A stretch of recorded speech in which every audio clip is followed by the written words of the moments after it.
With the Community Foundation. Welcome to this edition of Connections.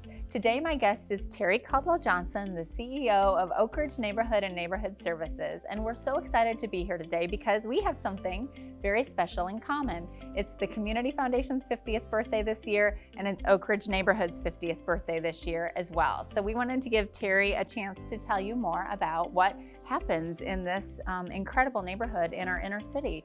Tell us about Oakridge. Well, first of all, thanks for coming over to help us celebrate. You bet. This is like a year-long, if not a little longer, celebration. You know, we love parties. So ours too. Why not celebrate big? But yeah, Oakridge has been around for 50 years, and I think that that is a huge testament to who we are as an organization and the range of programs and services that we provide to the community. We are definitely a survivor. When you think about all of the other housing projects that have been torn down in other major cities in this country, Oakridge is a testament to what can be, and really I think is thriving because of the incredible vision of the founders who actually not only put together the scenario that made Oakridge possible, but also created the design that really allowed us to become a neighborhood and part of the community. Absolutely. Yeah, you know, I've volunteered here before. When I worked at the Children's Hospital, we used to come over and work with the kids here. It really is a neighborhood and a community like none other, and I think thrive is the word that I think of.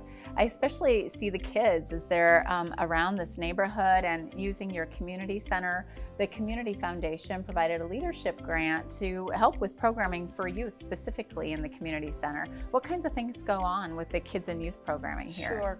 Well, when we sought the grant from the Community Foundation for the development of our community center, it was part of a larger initiative that was part of a tax credit rehab. Yes. So we had about a $19 million infusion of capital into our apartment living complex. I remember that. And we decided at the same time we really needed to add a new facility for the youth in the neighborhood. Mm-hmm. And that was the community center that came online in 2011.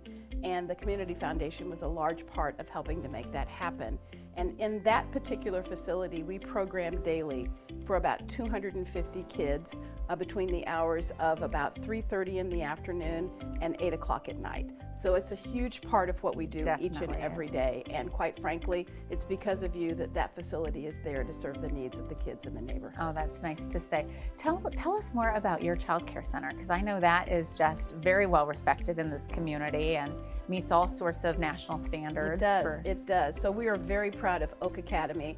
Oak Academy was actually one of the first wraparound programs that was developed in the Oakridge neighborhood. It was called Kitty Time or Kitty Hour when it was first developed, but now it is a full-blown preschool and child development center, nationally accredited and state licensed for children ages 6 weeks through pre-K. So important to the families that live here. Absolutely. I'm interested in the shift over the last 50 years. I know that the families that you're serving now have a whole set of different circumstances than the families that were served 50 years ago. How has that changed, and how's the organization partnered with others and really moved and shifted to meet those needs? Sure. Well, when I came here 15 years ago, our demographic profile was very different even than it is today. Today, in 2019, about 60% of all of our residents are immigrants and refugees who represent 16 countries and speak over 25 languages. So we have really had to morph our service delivery model and to also create opportunities for our staff to become not only culturally competent in how we deliver our services, but also very much language specific. So if you go in our organization and go to any department, the demographics of that department reflect the individuals that we serve. And we think that that is so important, not only in terms of our relationship building, but also in how we deliver services in ways that meet the needs of the people who are coming into our doors. Absolutely, so important. Is there anything else that you want to share about Oakridge Neighborhood that you're especially proud of? Oh goodness, I could go on and on and on about all of the things that I'm proud of, but we have an incredible board, a staff that shows up each and every day and works wonderful magic with the individuals that we're called to serve. And we have a community that supports the work that we do each and every day. It's all of those coming together that make the Oakridge organization what it is, and it'll allow us to be here 50 years later, thriving and growing and making a difference in the lives of the people we serve. Thanks for all you do, Teree.